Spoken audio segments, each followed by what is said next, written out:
Hello. I just want to say hello to the Fiveish fangirls. No, that's wrong. I want to say hello to the Fiveish fangirls. Yes, that's right. Yes. Yes, that's Yes, correct. that's Anyway, correct. hello. Hello. That's 5 hellos to the Fiveish fangirls. Bye.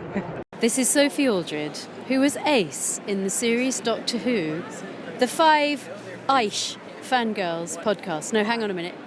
The Fiveish. No, Sylvester's done that one already. Fiveish Fangirls podcast. The Fiveish Fangirls. No. Hang on a minute. Hang on. The Fiveish Fangirls podcast. You are listening to the tangents and squee will continue.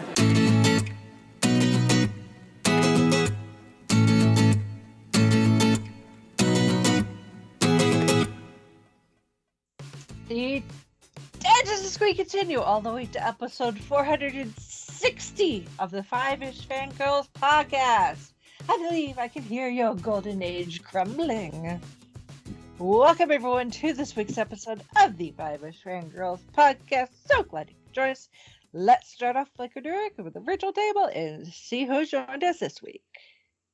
This is Brittany in Bengal. This is Chrissy in Salt Lake City. This is Sally from Wisconsin. And this is Rachel in Indianapolis, Indiana. Hello everyone. Hello. We're back. The Yay. gremlins. Oh my goodness. That was a trip. Trust us. That We were, was. I just like. sitting here ready to go, and Skype just said, "Nope." Nope. No Rachel. No Rachel. Oh, it was like that's that. There's no show without Rachel. So. Yes, and that's not an ego thing talking. No. She has the recording equipment. Yeah. Yes. She is our person. Yeah. So. Yeah. So I spent quite a bit of time doing troubleshooting as best I could, and then yeah. Technology It is was great, except when it isn't. Yeah, it was just it was a hot mess. So I went in and like uninstalled a bunch of stuff I don't use anymore. I deleted a bunch of files, and I have no idea if that actually Turned down, turned off. yeah, pretty much. Yeah. Plug back in. Burn some sage. Basically everything besides the Arthur Fonzarelli. Yes. Sacrifice Yeah. a goat to the technology gods. Yeah. Who knows? Yeah. So. But we're back. We're here, and Yep. we're stalling. We're stalling. We're stalling because we ended up with we already had 10 o'clock news last Monday. And then we added on some 10 o'clock news. So this is not going to be a fun way to kick off things. I'm gonna be real here. Both of these hurt, even though it's like, okay, yeah, it had to happen eventually, but Yeah. Yeah. Like once you reach the ninth decade of existence, I think you've done pretty good. But I think so too. But we're all kind of sad. Yeah. But So we lost Richard Sherman, who, even if you don't know him by name or his brother, you have at least heard at least one thing that they have written in their long career as songwriters, music and songwriters for Disney. So, Mary Poppins, Jungle Book, yeah. I mean, so many songs at Disneyland. Yeah. I mean, You heard It's a Small World? It's a Small You heard? World. Yeah, that's the Sherman Brothers. Sherman Brothers. Yeah. I think they wrote. Okay, now that I'm like, I know they've written songs for a gazillion Disney movies, and now I'm blanking on each and every one of them because Parent Trap, Winnie the Pooh. So if you know, if you're Winnie the Pooh, that's them. they so. also did Bed Knobs and Broomsticks. They did Chitty Chitty Bang Bang, which is not Disney, but it is. Yeah. Dick Van They Dyke. also did Charlotte's Web, which is one of my all-time favorite movies and books. I'd like to clarify, I did not name my daughter after the spider. That was just a coincidence. But yes, they wrote the music for Charlotte's Web, which is also not a Disney thing, but yeah, it's. Although the one that got me, the little tribute that somebody posted, that there's pictures, or lots of pictures of the Sherman boys with Walt standing around the piano, and that one about undid me. Mm-hmm. Somebody posted that picture in tribute, and I was like, yeah, my heart. Yeah, that's pretty iconic. So they more than 200 songs for some 27 films and 24 television productions, and that doesn't even include all the theme park stuff, like It's a Small World and the Tiki Room and One Little Spark and Aristocrat. Oh, they did the music for Little Nemo Adventures in Slumberland. Mm. I freaking missed that. I love that movie. I haven't seen it in forever, but they did. Yeah. So Robert passed back in 2012. Yes. And then they were made Disney Legends back in 1990. So they've had the legend title for quite a while. They've got windows up on Main Street, I believe in 3 of the parks. I know both of the American parks. They might have a window in Tokyo as well, I think. I'm not sure. And Richard actually, if you've seen the 100-year animated short Once Upon a Studio that they released last year, there's a little bit where they're trying to get all the characters together to take this epic photo, and at one point Mickey gets distracted because he sees a picture of Walt.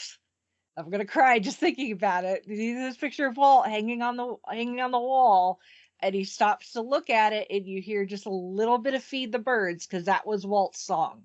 That was his absolute favorite song, and that was not them just taking a clip out of Feed the Birds from the movie. Richard actually came in and re-recorded a version just for that. Wow. So on the same piano that sat in Walt's office.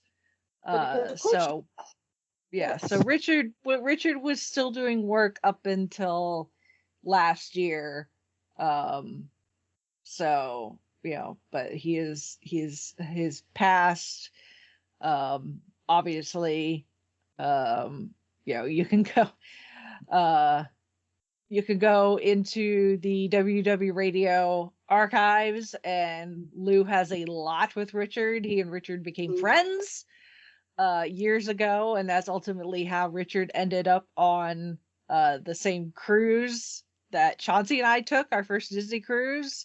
Wow. With the WW Radio crew. Richard was a special guest. He did a Q&A, a performance just for us, which was absolutely amazing. We have a signed picture of Richard that hangs up on one of our walls. We actually ran into Richard on the ship at one point, and I got a picture with him. Unfortunately, it's not the clearest picture because we were at sea, and therefore it was not steady as liked. I don't know what Chauncey's problem was, but it's a little blurry. I blame it because the fact we were out on open sea. But yeah, so I was fortunate enough to meet Richard back in 2012.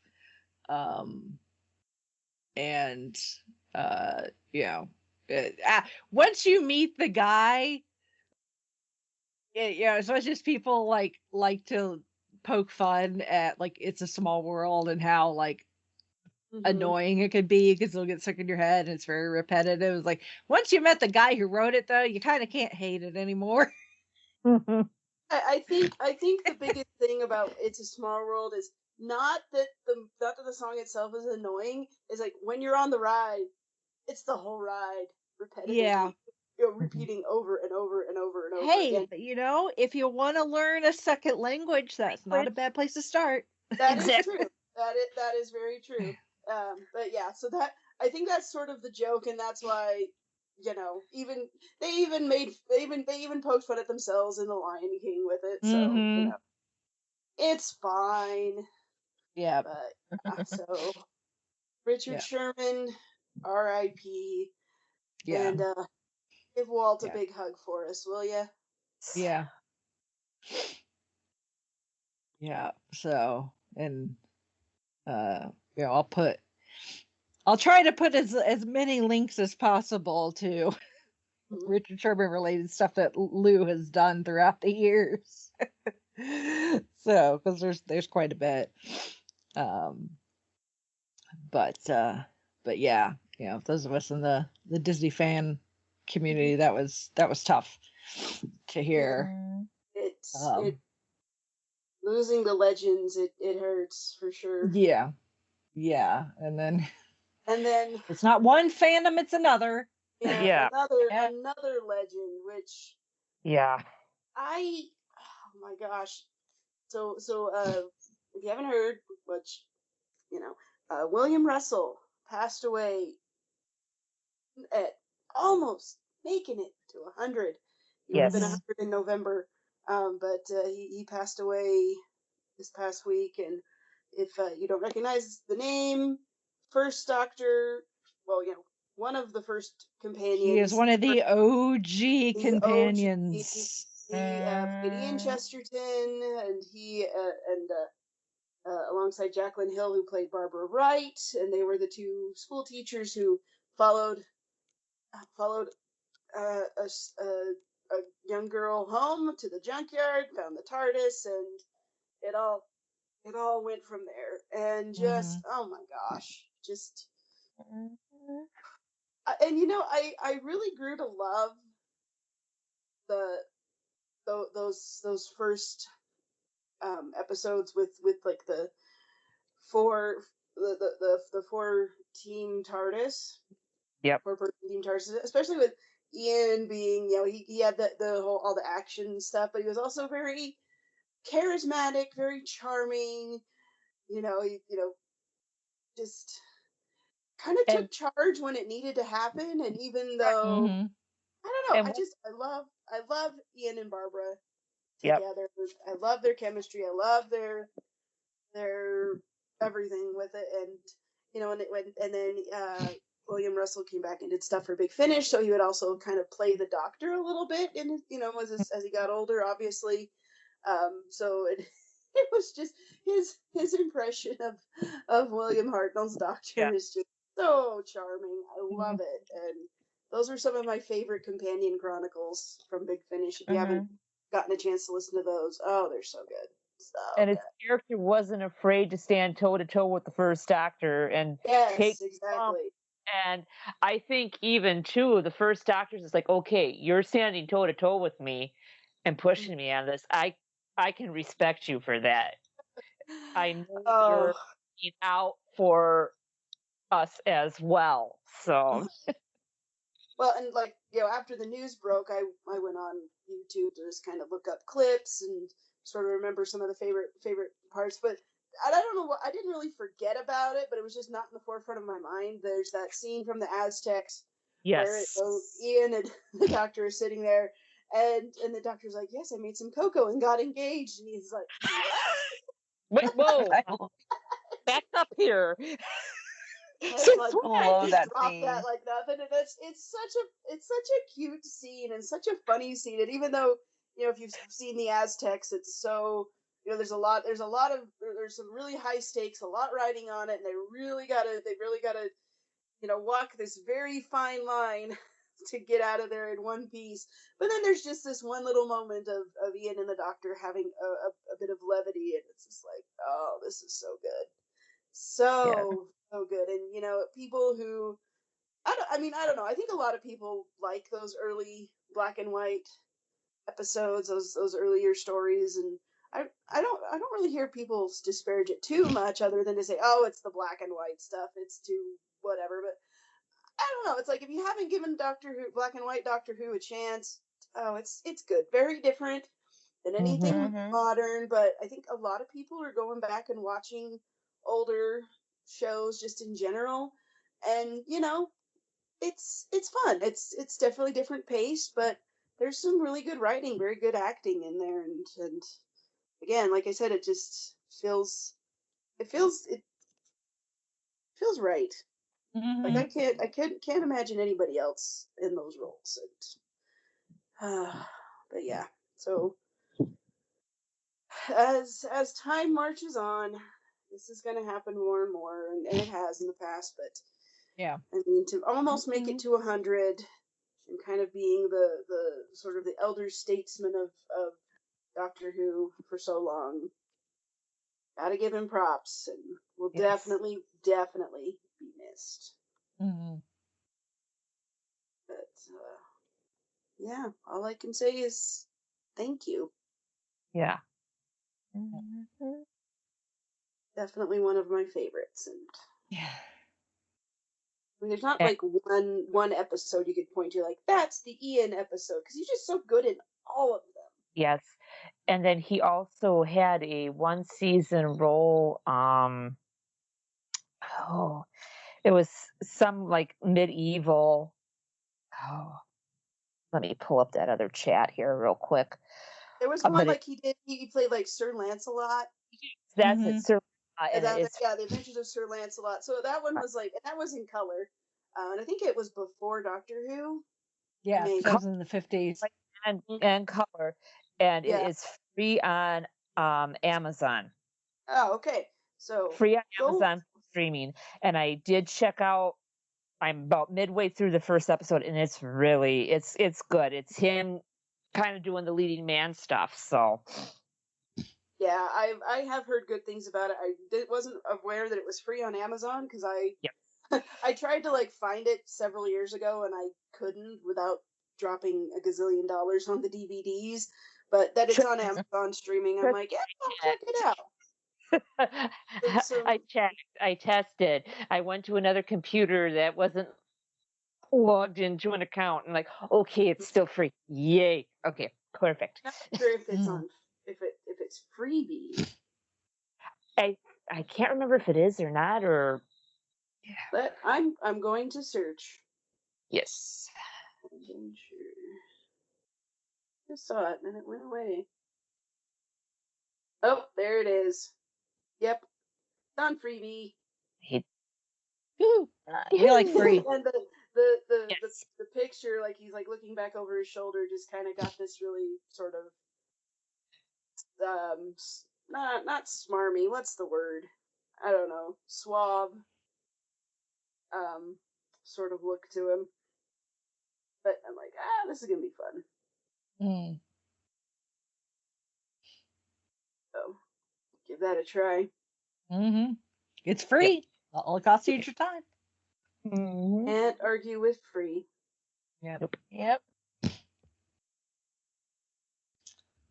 All right, moving on to some more pleasant stuff. We got an announcement from Ryan Johnson. We're getting a new entry into the Benoit Blanc Knives Out universe. So due out next year. Looks like it's also going to be a release on Netflix, much like Glass Onion was. And this one is called Wake Up Dead Man.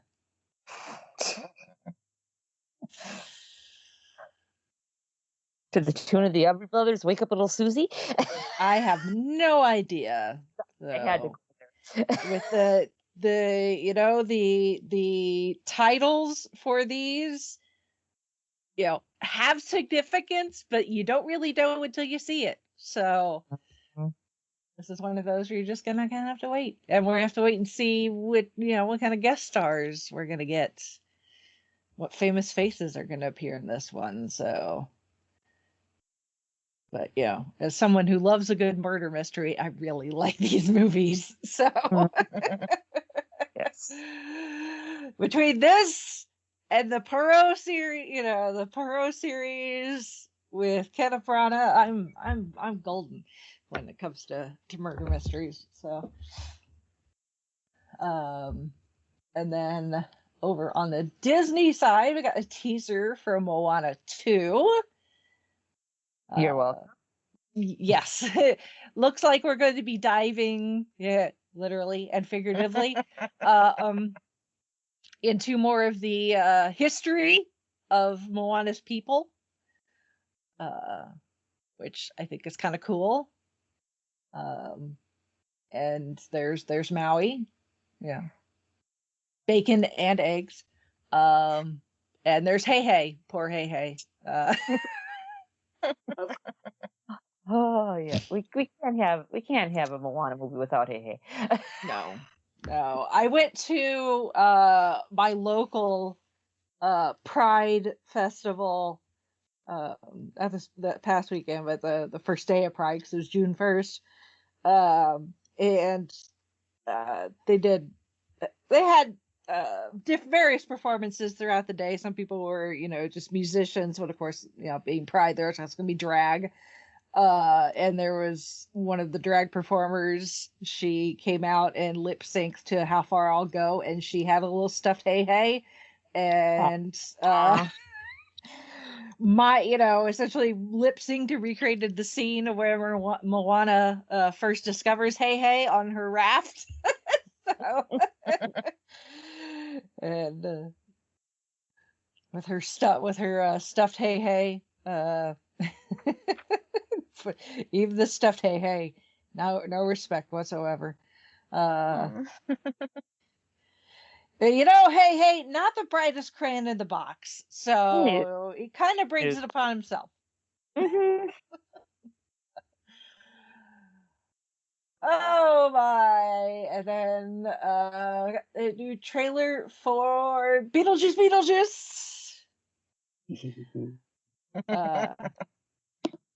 With some more familiar faces and locations.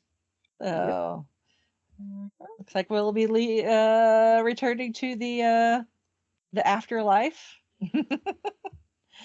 at least for a little bit. So it looks like it should be. It looks like it's gonna be a lot of fun. So. All right, moving over to the feeds for the Gold Standard folks. The Gold Standard fam. We've got 2 months worth of Patreon now for you. So we got last month's Patreon episode in that feed for you with Holly as our guest, because she picked the film Secondhand Lions. Yes, I did. And then just because of the way the schedule worked out, we already have June's Patreon movie also in the Patreon feeds, which is the 2013 film Gravity, or should I say Mavity? Actually, I mean Gravity. So that is also already in the feeds, and by the time that y'all hear this, by the time this is up, it'll be at least June 11th, because it's June 10th as we're recording this, so it'll at least be June 11th, if not after June 11th, by the time you hear this, which means that is Gold Standard's 4th birthday, which is exciting in itself. But for those that are not Patreon supporters, which that's fine, yeah. Money, it's important. Gotta watch what you're doing with it.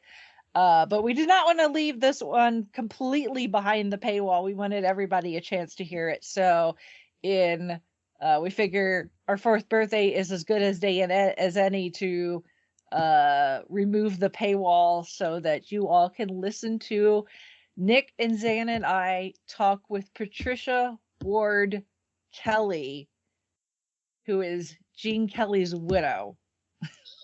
Yay! We That's spoke to awesome. her. We spoke to her last week, and we put in Patreon so that they would Patreon supporters get first crack. But it's such a good discussion. We did not want to leave it so that the rest of our the gold standard family could not hear it. So you should be able to access that via, I don't know, I think with Patreon it'll push to the RSS feed, but don't quote me on that. You may have to still go to Patreon to listen to it. It depends. I think the way that you have it Nick set up, controls that, so I have no idea. Automatically pushed to whatever podcasts are connected to Patreon or whatever catchers. There's a few that I know they haven't set that up, so you have to go and listen on the app. But I think if I remember correctly, you guys, it automatically pushes out. Okay.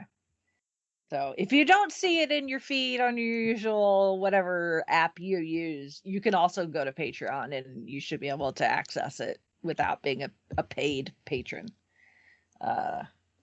Starting on the 11th. So, but I highly, highly recommend listen. I mean, we could have talked to her for hours and hours and hours and just about anything and everything. And it was so wild, to be sitting there going, holy crap, she was married to Gene Kelly. Like one of my favorite people in the entire world. Oh, It's awesome. The desire to not be professional, I really had to stamp it down. Oh, but that was so much fun. So I hope you guys enjoy listening to that. So, and she may be coming back in the future. So depends on when she gets how soon she gets that book done that she's working on. So that, and also in the main feeds is our most recent film, which was the 1996 movie Trainspotting, which whether you're familiar with the movie or not, if you decide to listen to that particular episode, just know because of the nature of the film and what it entails, this is a not safe for work discussion. There's bad language and discussion of bad things because the movie's about drugs, so among other things. So it is not a family friendly episode. We do have those occasionally because there are some R-rated movies out there that discuss some very adult topics. So just a warning for those that may not be prepared. Yeah. And then we are in a new month, so we have a book club updates. Yes, we do. Just a second. I am pulling up the chat. Yeah. Okay. Well, I've got it here. I still got it here in the notes from last week when we thought we were going to record without you. Yes. So I can. Yeah. Yes. I decided to do a kind of a summer where we schedule 3 months and then I put a poll up. So this month, summer assigned reading, folks. Yes. Okay, so we have June's book is The Rebellion on Treasure Island. That is an 11th Doctor adventure. Harry Houdini's War, which I think it's either a 6th or a 7th Doctor, if I remember correctly. And then Colditz. And then in August, I will have a poll up for September. and we shall go from there. And All hopefully there will be some newer blood. Hopefully some of the books that I've been waiting for have finally hit American publication, so I can put those on the poll. There's that. So, all right, moving on to feedback. Got some feedback from Shalane. It's kind of long, so let's just dive into it. She says, first, let's talk about the Wicked trailer. It was amazing. I'm so excited for this movie. I hope the costumes get nominated for the next Oscars for Best Costume. Also, Ariana sounded like the same when she was on the Nickelodeon TV show Victorious, which is where she started her career. You know, she pretty much sounds the same in everything I've ever seen her in. Also, she does have a song called Popular that I believe is remaster of the Wicked song Popular. She always wears pink. She has a music video of her song Thank You Next with the 2000 Girls chick flicks rom-com like Mean Girls, Legally Blonde, Bring It On, of course. 13 Going on 30. There is tons of pink in that music video. So what you're saying is Ariana Grande is essentially Glinda in real life, is what it sounds like she's saying. Also, I've been watching TV shows of the Wizard of Oz, such as Once Upon a Time, and movies like Muppets Wizard of Oz to get ready for the Wicked movie, plus 85 years of Wizard of Oz. Yes.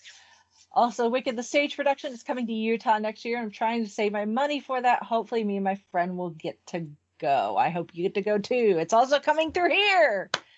So, but I think that's later this year, so I don't have to wait as long. But yes, that is exciting. Now on to the trailer for the next season of Only Murders in the Building. This is going to be a fun having Eugene Levy back in the show. It's back in a show with Steve Martin and Martin Short. I think the show they did was probably Father of the Bride. Plus, Selena Gomez and Molly Shannon were in a movie together. They were in Hotel Transylvania together. Yeah, they like to pull in friends. Yeah. When in doubt, ask friends first. Hey, you want to be on my show? Because then it's less awkward, unless they say no, or what show is that? Like they've never heard of it before. In that case, things could get awkward, but that doesn't seem to be the case.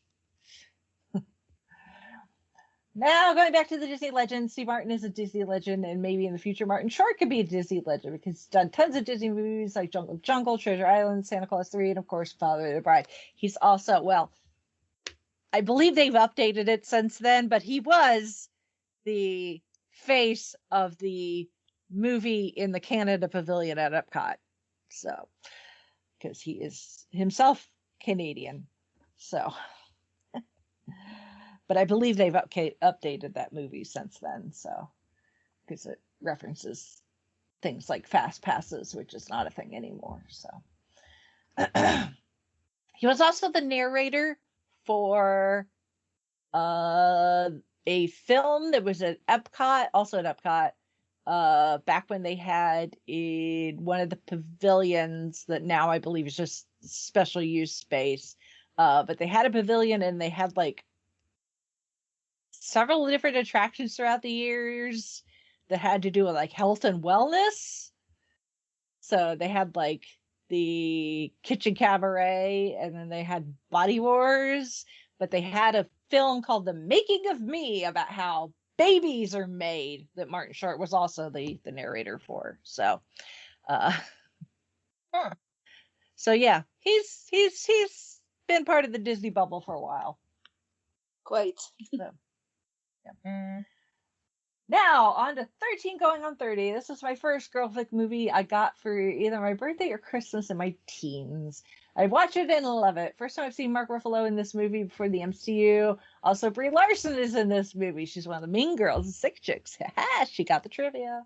Also, the voice of Meg from Hercules, Susan that made a cameo in this film. Yes. But this movie's a great one of the greatest girl flicks, along with Mean Girls, Legally Blonde, and Miss Congeniality, because I've seen some people dress up as characters in those movies for Halloween. I think I saw some dress up for Comic-Con. Probably. Plus, with girl flicks and rom-coms being popular, there are Funko Pops of Mean Girls, Legally Blonde, Pretty Woman, and The Devil Wears Prada. I did have a Legally Blonde one. I do want a Mean Girls and Devil Wears Prada one too. Maybe there'll be a Funko Pop of 13 going on 30 in the future. Maybe. Also, Mean Girls, Legally Blonde, Pretty Woman became stage musicals. Yes, I'm seeing Legally Blonde, the musical, next month. I'm very excited. Devil Wears Prada is in the works for being a musical. I've heard they're planning on turning 13, going on 30 into a musical, but that's just a rumor. It would not surprise me if they at least try. So, yes, I'm very excited to go see Legally Blonde, the musical. So, not just Funko. I have a Legally Blonde 2 Barbie doll. Ooh. Oh wow. That I That's picked up exciting. when the movie was released. It's Elle Woods dressed in her pink Jackie O inspired tweed suit, looking like she's walking up the steps of Capitol Hill. So I love Legally Blonde. So I'm still waiting for that third movie, but apparently instead we're getting Elle the high school years on like Amazon Prime or something instead. And everybody thinks that Reese Witherspoon's daughter should play high school age Elle because she looks just like her mother. So, Well, if she wants to, I'm sure the part is hers for the taking. probably. So going on. So let me calculate what rom-coms, girl flicks you girls have talked about so far. The Princess Diaries, yes. 10 Things I Hate About You, yes. Mamma Mia, now 13 going on 30. What's next? Devil Wears Prada, because that's your favorite movie, Rachel? Maybe. Also, I have a friend, Mom, who was Miranda Priestley for Halloween last year. Ooh, that's cool. Maybe Legally Blonde. Who knows? My friend turned 30 this year, and I watched this movie on her 30th birthday. How appropriate. First time I heard Thriller was when my mom was watching the music video, and I think I was around 6 years old. And years later, Michael Jackson died, found out that was him who sang Thriller. And I watched 13 going on 30 for the first time. I think around the time Michael Jackson passed away. Yes, I remember the day Michael Jackson passed away, because it was the same day as the NBA draft. And Chauncey and I went down to what was then Bankers Life. Maybe in Conseco, actually, still at the time. Or maybe it's Bankers Life Fieldhouse. I don't know. It keeps changing owners. The basketball stadium in Indianapolis to go see the draft live, because that was a thing that they did pre-COVID. And I remember on some of the screens that weren't showing, draft NBA related stuff, they would show in just the constant, like, news coverage of Michael Jackson's passed away. Yeah. That's a thing that happened. That was also the day Farrah Fawcett passed away, but nobody remembers that because Michael Jackson was the bigger headline. Anyway. Whatever gets the eyeballs, right? Yeah. So now my favorite girl flick rom-com favorite films are 13 going on 30, Legally Blonde, Mean Girls, Pitch Perfect, Spice World, She's the Man, What a Girl Wants, A Cinderella Story, The Wedding Singer, 51st Dates, The Devil Wears Prada, Mamma Mia, 16 Candles, The Holiday, The Proposal, and Barbie. Those are all very good picks. Last thing, I've been arguing over which films are more fantasy or sci-fi or girl flick or rom-com. I think about this argument. I wish this would have been my capstone paper. I wouldn't have made for an interesting paper. I don't know. Having helped you work on categorizing movies and trying to put them in pretty little boxes, which these days is really hard to do. Having helped you on your capstone paper, it probably would have gone a lot better though. That's it. As someone who has done 2 capstones, one of those involve doing an actual physical like project and a paper. Yeah. Even when it's something you're passionate about, writing papers on stuff that can be hard. So my master's thesis was on the pros and cons of physical versus digital model building for theme park design. I found that writing papers for school, for college, for academic purposes. I had too many rules. Yeah. I'm a bigger fan of, Yeah. pretty Thankfully, form. this was for a master's program and not a PhD, so I didn't have to defend it. I just had to write it. So. Yeah. Yeah, I was, after my master's degree, I was like, and I'm done with school. Yeah. If I want to learn something, I will learn it for fun and on my own terms. Yep. Exactly. It's something I'm doing right now. Still kind of kicking myself in the butt. Like, why did I get this bee in my bonnet? Right. Oh, ADHD, it's fun. All right. Well, thank you, Shalane, for your feedback. Thank you. As always. We also have feedback from Chauncey, but it's related to our anniversary. So I figure I'll hold on to that for next episode when we actually celebrate our anniversary. So It probably would have been this week, but yeah. Gremlins happen, so yeah. So that being said, we're a little off schedule, but that's okay. Which means unfortunately we were going to record last Monday, and last Monday we would have been recording on Brittany's birthday. yes. Alas, happy Mhm. belated birthday, Brittany. Thank you. That was the biggest blow, because it's like, we're celebrating your birthday by talking about a Big Finish audio that you chose to celebrate your birthday with, and Skype had other plans, but we're here now. Yeah. Well, and Holly is here now, because Holly was unable to join us last week, so it was also kind of a blessing in disguise. So it all worked out. Yep. So we are that being said, we're discussing as per our now kind of ritual. It's a tradition that we accidentally bumped into, but it's a fun one. Yes. Yep. So when someone's birthday is coming up, hopefully around their birthday, we record an episode discussing a Doctor Who Big Finish audio of their choosing. So And Brittany, why don't you tell us what you picked for this your birthday? I picked the Seventh Doctor's story, Colditz. Yes, so this is a Seventh Doctor and Ace. Obviously takes place after Survival, that TV episode. And this one I had forgotten. Well, it's been a while since I listened to it, and every time I re-listen to it, I'm like, oh yeah, this one has implications for other Big Finish stories. I knew David Tennant was in it, playing a Nazi prison guard. That's what this is about. That's the infamous Colditz Castle was where it actually existed. It is where they kept, I believe, prisoners of war. So different from those other prisons that Nazis are associated with. And they're supposed to be higher profile prisoners of war, but this being the schmatzis.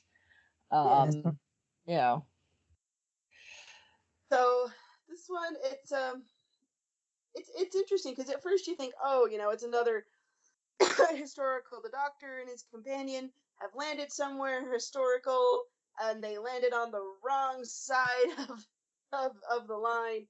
They are, considered intruders, taken prisoner, and how are they going to get out of this one?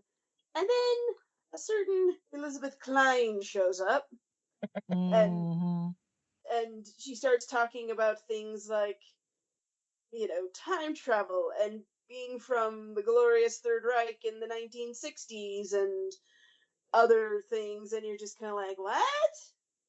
And then, the Doctor in his there was an accident, and things changed, and Ace left her Walkman behind, and those silly goose steppers found some technology they shouldn't have, and the history went very, very differently.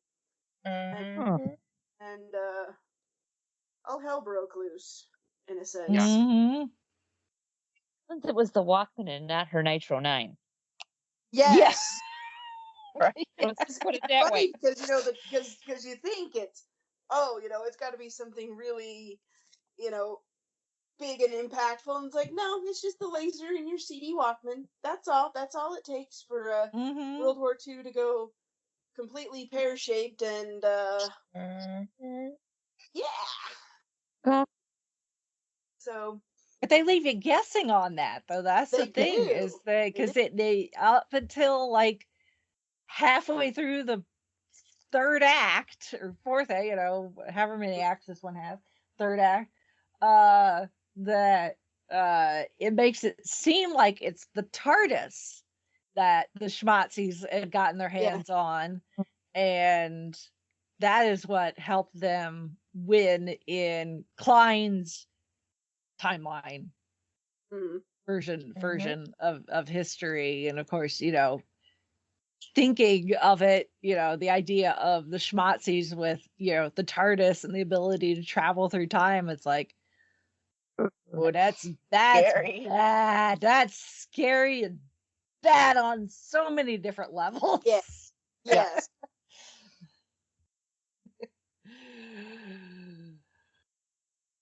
So, but at the same time, it's like, Klein is all like, yeah, but it's like, I don't know how to actually fly the TARDIS. I was supposed to have somebody helping me, but no. Yeah. No, you don't. No, you don't, lady. Yeah. It's very much with not just with Doctor Who, but as we've seen with a lot of other movies and TV series and like anything involving time travel, how one change or a couple of changes make all the difference in the world. And in this case, it was the Doctor and Ace had ended up at Colditz. Mm-hmm. They get separated. Something happens. Ace gets killed, and the Doctor leaves her body and all of her personal effects behind for some reason. And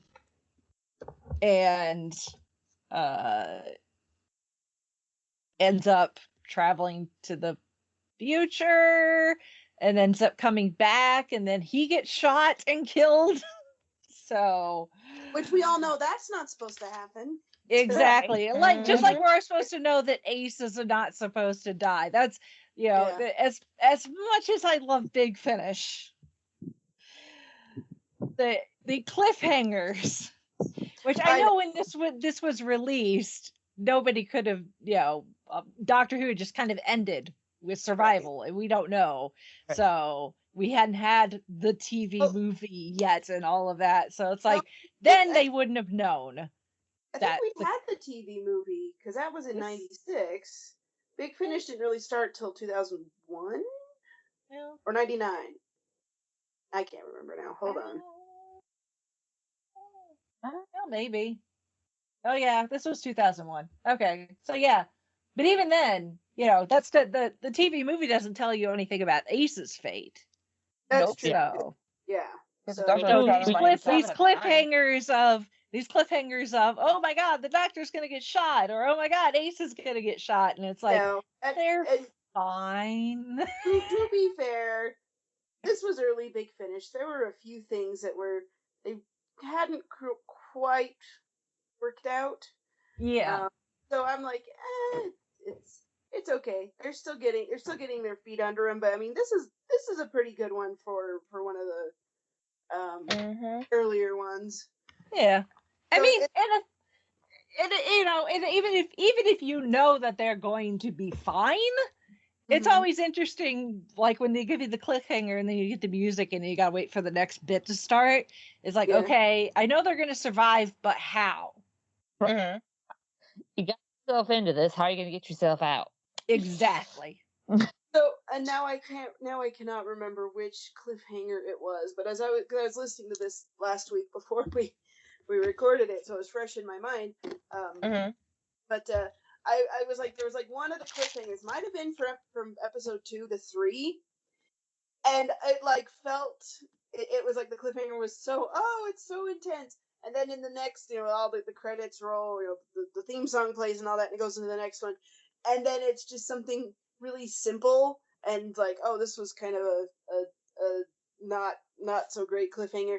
It kind of reminded me of is in that second the David Tennant's first season when they had like the Satan pit or Impossible Planet, and Rose and the Doctor land there, and they're walking around, and all the ood come out, and they're like, we must feed. So then it cuts to the theme song, it plays to the theme song. There's the title card. It comes back to the ood, and they're like, we must feed, tap, tap, tap, you, if you are hungry. And that's what it reminds me of, is like, oh, this was like so not a big deal, but they like kind of built it up. But that was, in the ood episode, it was like built up to that, and it was kind of funny. So it kind of felt like, and now I'd have to go back and re-listen to it, because I can't remember. Was it when, like, they thought they were getting caught, like they were in the infirmary, and they thought they were getting caught by one of the gods, but yes, that's what it was, and it was so intense, and then they come back and they like go the other way or something. I've listened to a bunch of stuff since last week, but yeah, and I was just like, that is a we must feed you if you are hungry moment. Yeah.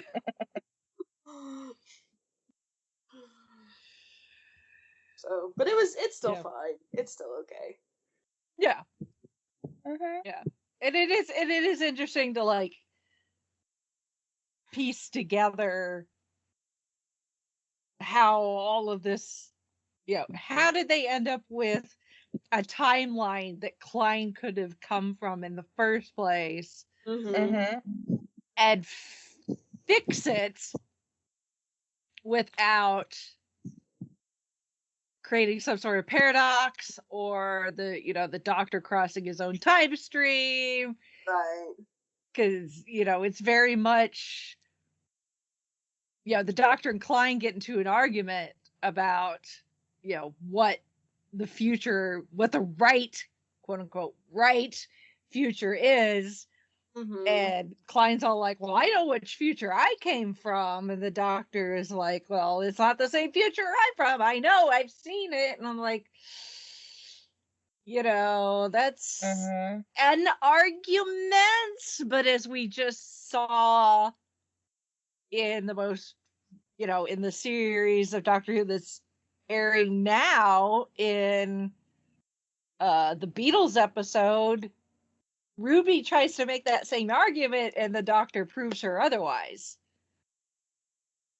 It's like, oh, the future can't be, like what they're, the future can't have changed. I came from there. I know it.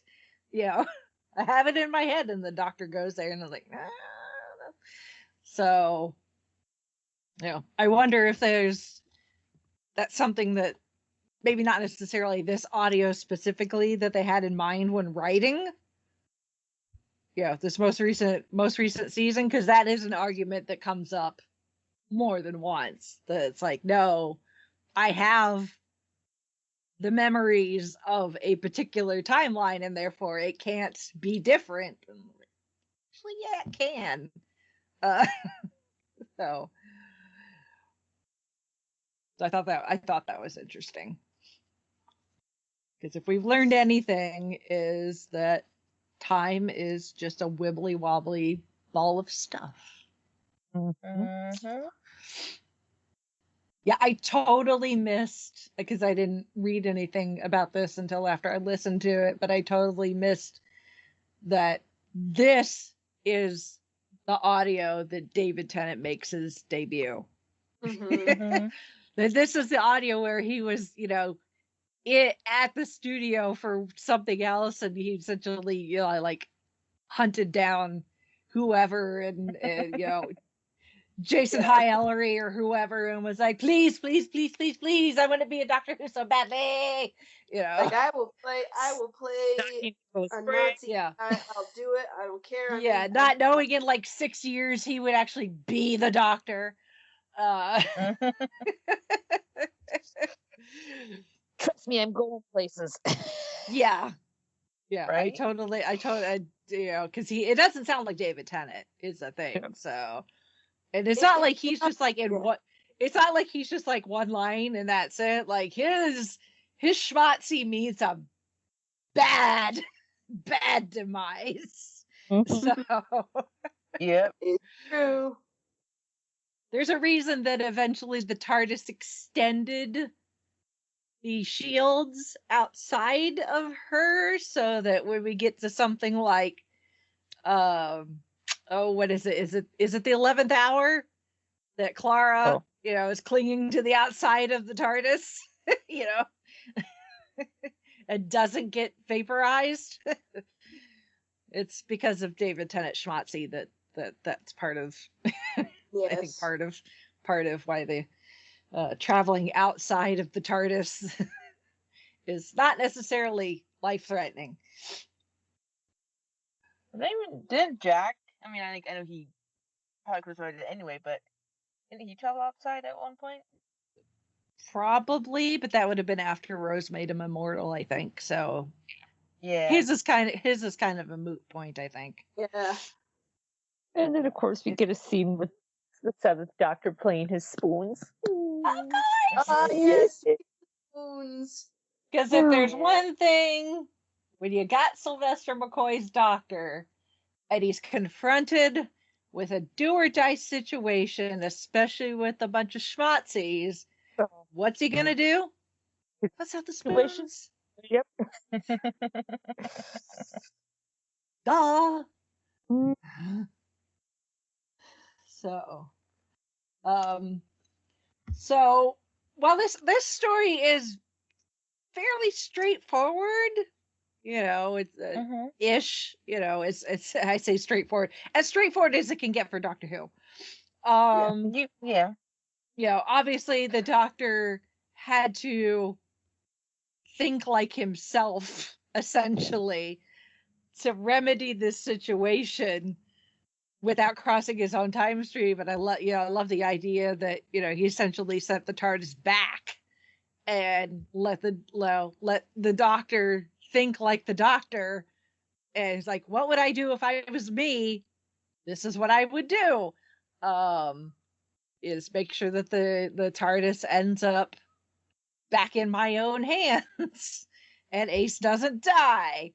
And then everything's hunky-dory. But the fact that, you know, in theory, in Klein's timeline, Paul McGann's Doctor, using an assumed name, is working alongside her so that he can get and program the TARDIS to send her back to 1940 Germany, so that his previous incarnation can be like, here you go. Fix this. But I was reading in the process of this entire thing, that we're left with two kind of dangling threads, and one of them is Klein herself,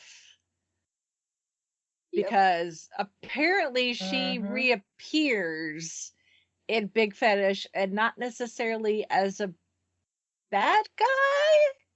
I haven't listened to the other stuff that she's in, so He actually becomes a companion of the Doctor for a stretch, and I mean, some of her encounters are kind of antagonistic, but most of the time, I mean, you kind of feel it in this episode, even, that you're like, you know, somebody travels to the past from the future, and you know they come from a different timeline than you, and then they realize, you know, and she realizes, oh, that really my time isn't supposed to happen, and you know, even though like from where we're sitting, we're like, yes, it's a good thing your timeline doesn't happen.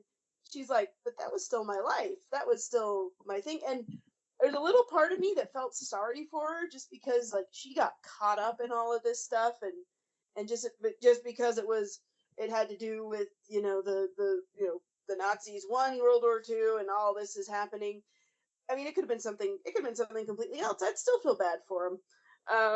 But yeah, so she kind of like has this moment of, this is my timeline, this is my life. These are, why does mine have to go away, etc. So a lot of her stories, I haven't listened to all of them, but I've listened to at least one or two. A lot of it is like her trying to figure out where she fits in now that time is back on the track that it should be. Mm-hmm. So I don't know. It's really interesting. It's an interesting story. It's an interesting premise to look at, and I do like that later. Like, yeah, here she's kind of trying to cause problems for the Doctor and as an antagonist, but she kind of gets to explore that and not, she's not just the one-dimensional, Heil the Reich or whatever that Nazis get portrayed in pop culture. And there's they deserve it. Let's be real here. But there's also that part of, hey, there were some people that just got caught up in it and they didn't really have much of a choice. It's like, it's not all just black and white. So it's I like Klein. I do. I need to get back into it and listen to more of her stories. But she's a good character, and they did a really good job with her. So if you have not listened to any Klein episodes besides Colditz, I recommend it. And it's a good story arc for her to have. So I think she even had a companion chronicle. I'd have to look that up to be certain. But and then the other thing I was reading was the evolution of Ace, because we see, throughout this, she doesn't want necessarily like the people referring to her as Ace other than the Doctor, obviously. Right. But she doesn't want them to call her Dorothy either, which is Ace's actual given name. So she just has them call her McShane and not Fraulein McShane or whatever, just McShane. But she's so like disturbed by what happens in this story that by the time she and the Doctor are taking off, she has decided that, I'm going to go by Dorothy McShane now as her name. So, we've seen Ace in the television series go through a lot of character development from being, this random, young girl who got picked up by, like a time tornado. All of the Wizard of Oz, and her name's Dorothy, she gets deposited in this random location. Dragonfire is the story we're talking about. And she's just trying to survive as a waitress, and she encounters the Seventh Doctor. She takes up with him, and we see her go through some of these experiences where she shows that she is a very strong companion and is not going to allow herself to be put in that damsel in distress box that unfortunately some of the female companions end up doing more often than not. She carries, she's got her own homemade explosives. She carries a baseball bat. She's beaten up a Dalek with a baseball bat. So it's like, Ace is not one to be trifled with. But then we end up with something, a story like Curse of Fenric, and you realize just Ghostlight. Ghostlight, just how much more depth and really trauma Ace has been carrying around, and kind of, resentment of who she was before she met the Doctor and before she, was swept away by that time tornado. And, by the time that, if it had been able to continue, what we would have seen in the Sarah Jane adventures was the return of Ace, and she's become like this, entrepreneur, very, very grown up, adult, which we see a little bit of that, with the return of her and Mel in The Power of the Doctor. But there's what I was reading was that it was interesting that, Ace, it seems to have this turn at the end of this story, but continuity wise, it doesn't work. Because the next Ace story is she's going back to being calling herself Ace, and the Doctor calling her Ace, and she seems to regress. And I don't know how much of that is, the stories being recorded not in order, or not released in the order they're recorded, or continuity, it's a continuity issue. But this is pretty much all of the Doctor's companions go through some form of character development, and usually it's for the positive. It's positive character development and character growth as a person. I can't say as a human being because they're not all human, but you get what I mean.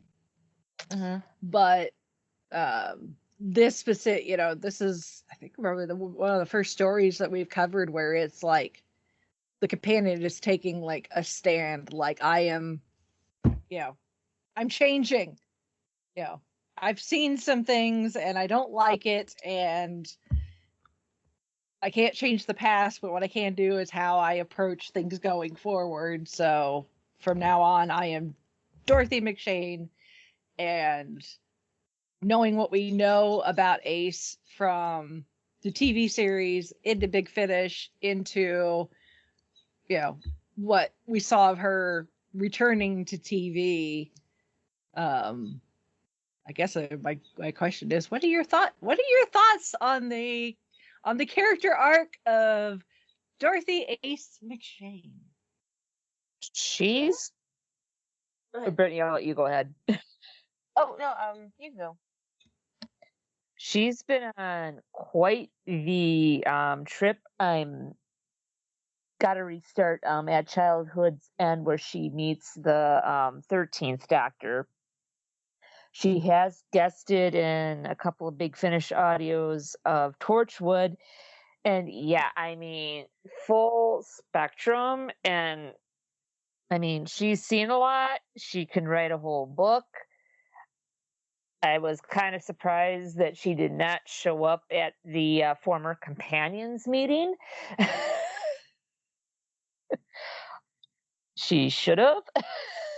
Because she probably had a business meeting she couldn't get out of. Yeah, but I mean, I could see her easily fitting into that and being, words of wisdom. I mean, she's been on a heck of a ride. I think she's come to terms with what the Doctor kind of did in the series, which could be considered a little manipulative and a little, oh my gosh, how could you? Mm-hmm. But then he realizes it and then tries to make up for it, and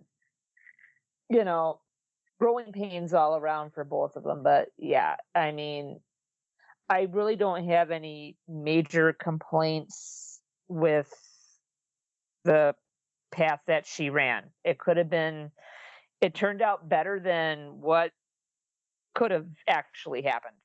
Yeah. Let's just put it that way. It also depends on how much you consider canon, I think, as well, because if you go into the books, they pretty much established that Big Finish is canon, thanks to correct. Paul McGann's return during the 50th. Books, on the other hand, very iffy, because in the book Longburrow, Ace is going to the Time Lord Academy. Yeah, there was, I mean, a lot of what Ace goes through. I mean, obviously, because her story was left so open-ended by the show. Big Finish got to play around with it, but then the books got to play around with it, and there didn't really seem to be like, hey, this is the story, Bible sort of a thing. Like, people just kind of did whatever they wanted because, what the heck. And it was, just the way Doctor Who is anyway. It's kind of like, well, who can say what really is true, and we're just going to make crap up as we go along. And it's what some of it sticks, great. If not, well, whatever. So it's kind of like, I mean, we're talking about a show about time travel and different dimensions and different timelines and different all these things. And it's kind of like, well, maybe, you can kind of pick and choose what you like. I mean, a lot of people do that with Star Wars these days. It's like, yeah, I like, these are the ones I like. The rest of this is just something else and doesn't matter. So, and it's also kind of like, I mean, I'm sure that if I like really knuckled down, sat down and read all of the Doctor Who novels and whatever and stuff, I could do it. But now I'm thinking, who honestly has ever read everything? I mean, I would love to meet that person and shake their hand. And they could be the repository of all thoughts and knowledge as it pertains to Doctor Who. So I mean, I like the idea of Ace going to the Time Lord Academy. I like the idea of her staying on Earth and being doing charitable work. there's a lot of things she could do because her story, it was kind of like, well, maybe this could happen, or maybe this could happen, or maybe this could happen. And maybe some of it was dog crap, and I could ignore it, or maybe some of it was a lot of fun, and I will embrace it.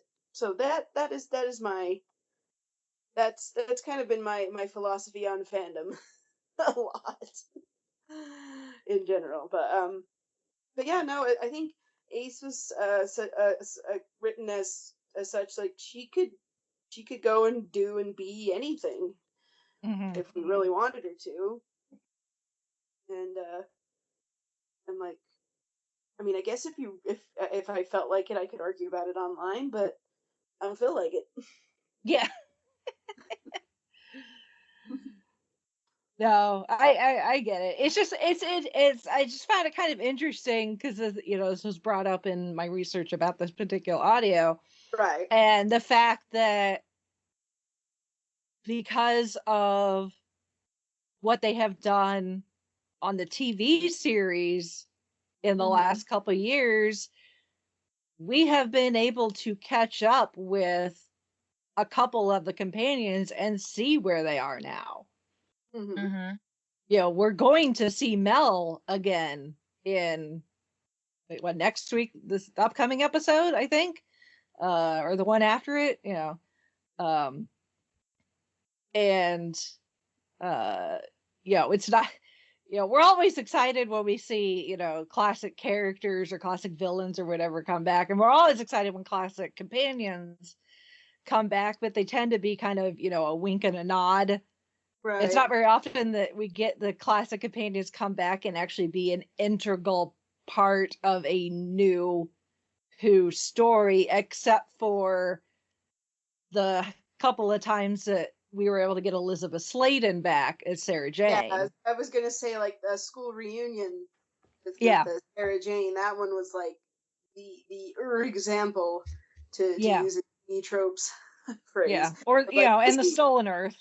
Oh well, yeah, Stolen Earth. That was a finale, so they were allowed to be. And by then we'd had the Sarah Jane adventures, so we when Sarah Jane pops up and he's using like Mr. Smith to help, if you've been watching Sarah Jane Adventures, you know exactly who Mr. Smith was. Yes. So, And even if you had, like, oh, Sarah Jane has this supercomputer in her house because of course she does. of course she does, because she's Sarah Jane Smith, and that's what she does. Yes. So, Fanfare you've ever watched. yeah, yeah. So I just thought it was interesting thinking about, you know, how Ace turns a corner in a way in this audio, and she is a classic companion that we've actually got to see come back fairly recently and kind of be like, okay, where are they now? What are they doing? Here we go. We know exactly what she's doing. You know, and not just you know, giving us some of the where are they now when they do like these promo videos for the upcoming DVD releases. Right. Although they seem to have kept that somewhat canon as far as what Ace is doing with her philanthropy. So, but still, you know, and also what they did with Mel and Ace, being able to, and Tegan,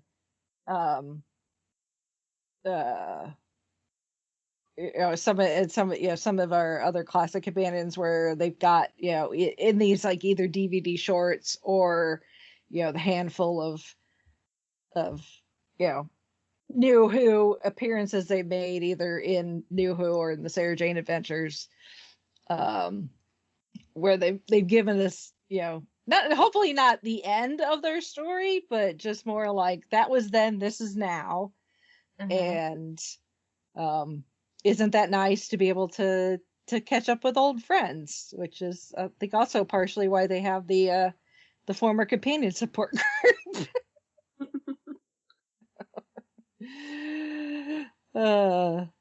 Which unfortunately Ian can no longer partake in. So I'm glad that he got to be a part of that. So. So at least, you know, we know what Ian was up to, at least, you know, a couple of years ago. He was helping out with the former companion support group. Yeah, it is, especially with, you know, because I also find it interesting because I think, yeah, this is just my opinion, but I think maybe when people think of the Seventh Doctor, they think of, you know, playing the spoons, you know, the Scottish brogue, you know, he's kind of silly, but not necessarily overtly so. But you know, if you the TV series is a little interesting because, you know, because of how Sylvester came into it, because Colin refused to film the regeneration.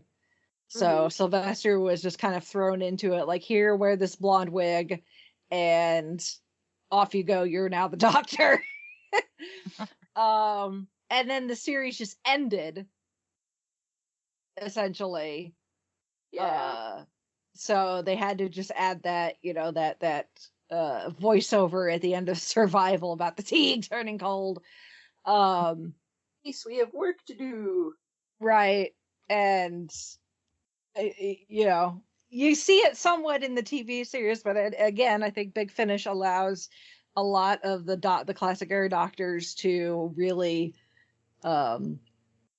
show more of who they are as a character. And the Seventh Doctor, actually, he is quite manipulative, especially when it comes to Ace. Well, and it was weird if you remember when during the 50th they did those little vignettes, well, not really vignettes, but it was like, and it was on BBC America. It was like it talked about, it had a little episode talking about each of the doctors and stuff. And it just kind of, it was just sort of funny when I remember watching the Seventh Doctor one, and it's like, oh, and then the first little bit he was like playful, kind of clownish and funny, and then in the second half of his run he was like dark and manipulative and the mastermind and whatever, and it's just kind of like, and that was what everybody said over and over. It's like they didn't have another script to talk about. Like, okay, guys. But yeah, it was just, that's the Seventh Doctor. Which, yeah, I think is you know, I it's not going to stop me from listening to it. It's also kind of funny. It's also kind of funny to listen to, considering how not that it's so how Sylvester is in real life and how Sophie is. Like, she and Sylvester are cut from the same cloth, but, you know, considering they share a birthday. That, you know, if you believe in the zodiac, that tells you a lot. They have the same birthday, so the same sign. So you know, Sylvester is he's a troublemaker. Yeah. In the best way possible. And Sophie is she's a doll, but she also can be a troublemaker, and she knows it. They both know it is a thing. So Both kind of surreptitiously egg each other on, like, come on, you do it. Oh, No, yeah. you do it. Yeah. Both do it. Exactly. Yeah, when yeah, I kept warning people when you know, that one Doctor Who convention that unfortunately got canceled several years ago that I was going to be part of, and Bill Sylvester and Sophie were going to be guests there, and I'm like, Sylvester by himself is trouble. You're going to have the two of them together in this like tiny little hotel. Lord help us all. So Kevin John Barrowman wasn't going to be there either, or yeah, no kidding. So could you imagine those two with John Barrowman and Alex Kingston? Yeah. Oh my goodness! I think there are just certain combinations that if you know they're going to be together, it's just all like, you just kind of have to be like, crew. You just kind of have to put yourself in the mindset of like, okay, anything and everything can happen, and I'm just here for it. You're just gonna have to be like, I'm just gonna kick back and go along for the ride. Just pray that it doesn't become a video for the internet historian to yeah. But let's stay off it. Let's stay off his channel, guys. Although he has some entertaining convention. Again, it depends on who it is. Yes. Some might be like, can I have a copy of that for my records, please? Like I need my memories here, y'all. This is fun. Yeah. I need this for my own amusement. Yes. It's for posterity, and because the internet is forever. Yep. So yeah. Yeah, this was a good one. Good pick, Brittany. It was. And you can, and this is one where you could do his, you know, if you want to go down the rabbit hole, there is a historical rabbit hole for you right there with the actual Colditz. Yep. So and the board game that Ace mentions did exist. Yep. Escape from Colditz. So and then after that you can go watch Hogan's Heroes. Yeah. Not that I think that one was from Colditz, but them talking about all the different ways they escape. Yeah. I was like, this is like Hogan's Heroes. Just a little less silly.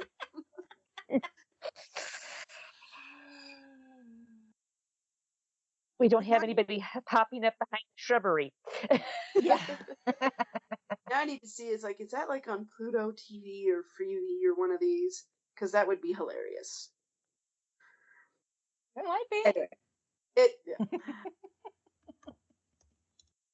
Sorry, please hold. I have to find out. It's on Pluto TV. Like a Freevee, Pluto, Amazon Prime. So, There we go. Okay, I'm going to have to check that out later. Anyway, anyone's interested. All right. Anything else we want to talk about? There's also that one season of Blackadder that's set during World War II as well. So, like, World War II can be funny. I'm just saying. The producers, y'all. Yes. yes. Which John Barrowman was in. Yes, he was. The musical version. Yes, the musical film version. Oh, gosh. Ugh. It's all scripted. It is. Anyway, well, that's if any of our listeners want to chime in on their thoughts on Colditz or the Seventh Doctor or Ace or Klein or anything else we discussed in this episode, you can drop us some feedback, which we will read out on the podcast. And our email address for that is FiveishFangirls@gmail.com. You can also visit our website, which is FiveishFangirls.com. You can leave comments there. You can find our show notes. We'll have links to so many things that we talked about there. And we also have links. I said we had links to our social media. If you leave comments on Facebook or Instagram, we'll read those out as feedback as well. So you got options. And you can also follow us on our social media stuff. And if you want to help support the podcast, which would be very, very much appreciated, we have a Patreon and we have a merch shop, and all that's linked on our website. So check it out. That's where you get all the goodies. And of course, as always, we thank you for listening. Thank you for sending feedback and for however else you support and are out there listening to us. We kind of briefly mentioned it. We just celebrated a birthday, which we will officially celebrate next week with our... So it'd be a good time to send in feedback. Yes, if you want to send in feedback. Yes.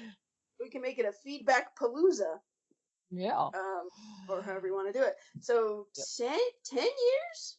Is that 10 right? years. Yes. Yes. We're doing years, and we'll have our big 10th extravaganza next week. Yep. And if anybody can tell me that reference, I'll give you a digital cookie. Because I don't know if I could bake them and send them to you. Yeah. Or, go buy yourself some Oreos. But anyway, so yes, 10th anniversary next week. Thanks, you guys. We're kind of crazy for doing this long, but hey, we're having fun. Mm-hmm. As long as we keep having fun and people keep listening. Absolutely. As Tegan said, well, hers is a little hers is after it stopped being fun. So. Yeah, hers after it stopped being fun. So it hasn't stopped being fun yet. Yep. So we're still in the fun stage. So anyway, we're getting silly now, so we probably probably better back. So I'm gonna break into springtime for Hitler and Germany. Winter for Poland and France. Go see if you can find John Barrowman. So maybe somebody recorded all of John's panel at PopCon. No, PopCon, and he sorry. And somebody asked him about the producers, and he tells a story about how someone asked him if he would sing part of that, but it was at a convention in Germany. Oh no! Oh boy! So Go see if you can find video of John telling that story. Oh no! I mean, okay. Yeah. Now I your feel audience, sad. people. I love the producers. Yeah, I know. Me too. Anyway, all right, folks. we better sign off. Yeah, we're going to sign off for this week. This is Brittany and Bango saying goodnight. This is Christy saying goodnight from Salt Lake City. I'm from Wisconsin saying good evening. And this is Rachel in Indianapolis, Indiana. There's no need to take it out on the cutlery.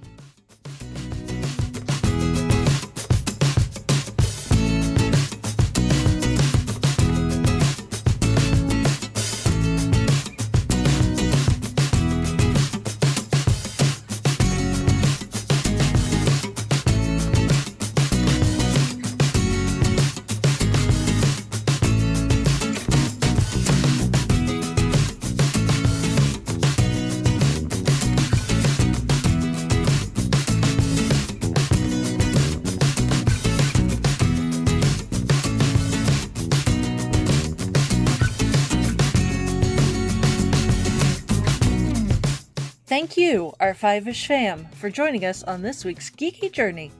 If you enjoyed the show, don't forget to subscribe, rate, and review. Stay connected with us on our website, theFiveishFangirls.com, and follow us on most social media with @FiveishFangirls.